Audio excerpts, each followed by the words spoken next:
Chapter 22 Plots Afoot. The plot began with a question. It was the summer of 1944, and Louis and Frank Tinker were walking in Afuna. Louis could hear planes coming and going from an airstrip nearby, and it got him thinking. Could you fly a Japanese plane? He asked. If it has wings, Tinker replied. An idea took root. Louis, Tinker, and Harris were going to escape. They'd been driven to this point by a desperate spring and summer. They lived in squalor, crawling with flies and lice, and so swarmed by flies that the guards offered a rice ball to the man who could kill the most, inspiring a cutthroat swatting competition. Rations were slashed. Ravenous, Louis made reckless efforts to find food. He stole concentrated miso paste, fermented Japanese seasoning meant to be diluted in water, swallowed it in one gulp, and ended up heaving his guts out. He volunteered to starch the guards' shirts with rice water, exposing himself to the guards' volatility just so he could scavenge flecks of rice from the water. Eventually, he was so frantic to eat that he broke into the kitchen and stole chestnuts reserved for the guards, an act that could have got him killed. When officials asked for a volunteer to barber the guards, offering one rice ball per shave, Louis was desperate enough to step forward.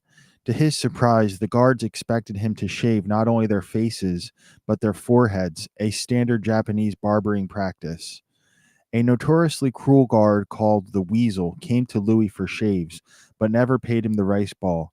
Louis couldn't resist the evening the score. Shaving the Weasel's forehead, he thinned his eyebrows to a girlish line. The Weasel left and entered the guardhouse. A moment later, Louis heard a shout. Marlene Dietrich. It was the name of a movie star with famously slender feminine eyebrows. Louis backed away, waiting for the Weasel to burst out. Guards crowded in and began laughing. The Weasel never punished Louis, but he stopped coming to Louis for his shaves. In the Pacific, the war raged. The Japanese were increasingly agitated. An Afuna official told Commander Fitch that if the Allies won, the captives would be executed. The quest for war news took on special urgency. One morning, Louis was outside under orders to sweep the compound. He saw the Japanese camp commander sitting nearby, holding a newspaper and nodding off. Louis waited, watching. The commander's head tipped, his fingers parted, and the paper fluttered to the ground. Louis used the broom to slide the newspaper to himself. There was a war map on the paper. Louis ran to the barracks, found Harris, held the map up while he memorized it, then ran the paper to the trash. Harris drew the map, and captives came to look. America was closing in on Japan. In July, it was rumored that America was attacking Saipan, tantalizingly close to Japan's home islands. When a new captive arrived, everyone eyed him as a source of information, but the guards isolated him. When the captive was led to the bathhouse, Louis saw his chance. He snuck behind the building and looked in an open window. The captive was holding a pan of water and washing. When the guard stepped away, Louis whispered, "If we've taken Saipan, drop the pan." The pan clattered to the floor. The man picked it up, dropped it again, and then dropped it once more. At night, lying in their cells, the captives began hearing a distant wailing sound, air raid sirens. They listened for American bombers, but for now, no bombers came. Life in Afuna grew grimmer. Every day, the men were slapped, kicked, beaten, and humiliated.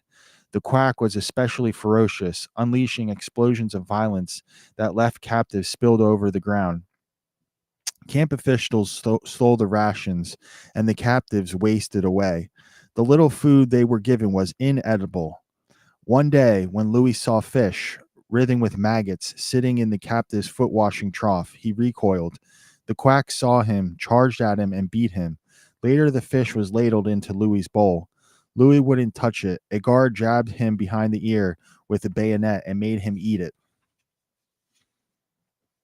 Living in vile degradation and suffering, sure they were doomed, Louis, Harris, and Tinker listened to the nearby planes and wondered if there could be a way out.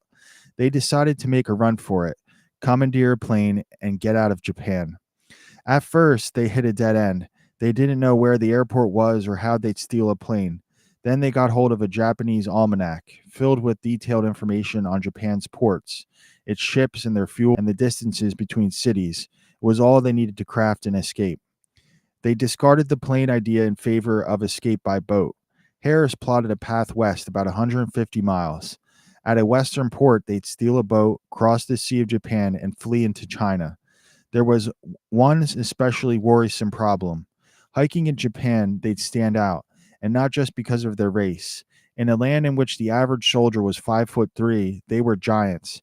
If caught, they'd surely be killed, either by civilians, who often attacked POWs, or by authorities. They decided to move only at night and hope for the best. As the plan took shape, they walked as much as possible, strengthening their legs.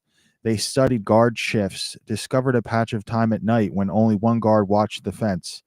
Louis stole supplies, a knife, rice, string, and loose paper to serve as toilet paper. He stashed it under his floorboard. For weeks they prepared. The plan was potentially suicidal, but the prospect of taking control of their fates was thrilling. Louis was filled with what he called joy. Just before the escape date, everything changed. A prisoner escaped from another camp, and in response, Afunu officials issued a decree. All escapees would be executed, and for every escapee, several captive officers would be shot. Louis, Tinker, and Harris were prepared to die, but they couldn't risk other men's lives. They abandoned their plan. With the escape off, they focused on insurgency. In early September, a captive saw a newspaper with a war map on it on the quack's desk. Few things were riskier than stealing from the quack, but with the kill-all order looming, the men were desperate for news. Only one man had the thieving experience to attempt a heist so dangerous. For several days, Louis staked out the quack's office, watching him and the guards. At the same time each day, they took a cigarette break of roughly 3 minutes. It would be Louis's only chance, and it would be a very close call. On the chosen day, the quack and the guards stepped out, dropping to all fours so he wouldn't be seen through the windows. Louis clambered into the office, snatched the newspaper, stuck it under his shirt, crawled out, and walked to Harris's cell, striding as quickly as he could without attracting attention. He held the paper up before Harris, then crammed it under his shirt. Again, sped back to the office, crawled in, threw the paper on the desk, and fled. At the barracks, Harris showed a map on a strip of toilet paper. The Americans were coming closer and closer to Japan. A few days later, Harris was sitting in his cell when the quack swept in. Seeing something in Harris's hand, he snatched it. It was the map. The quack, his face crimson, called all captives outside. He told Harris to step forward. Louis heard the Marine whisper, "Oh my God." The men who witnessed what followed would never blot it from memory. Screeching and shrieking, the quack attacked Harris, punching him and clubbing him with a wooden crutch.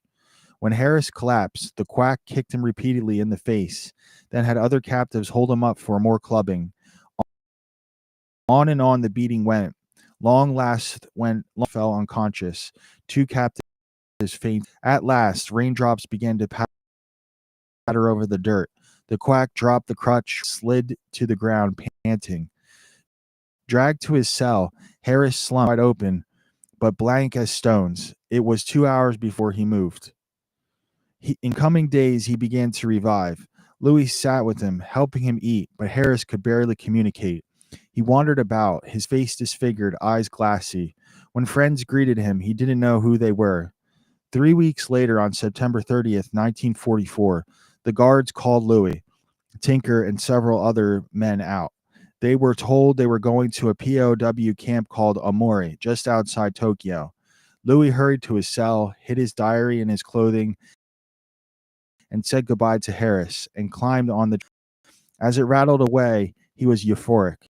Ahead lay a POW, a promised land. And that's the end of chapter 22. We'll get to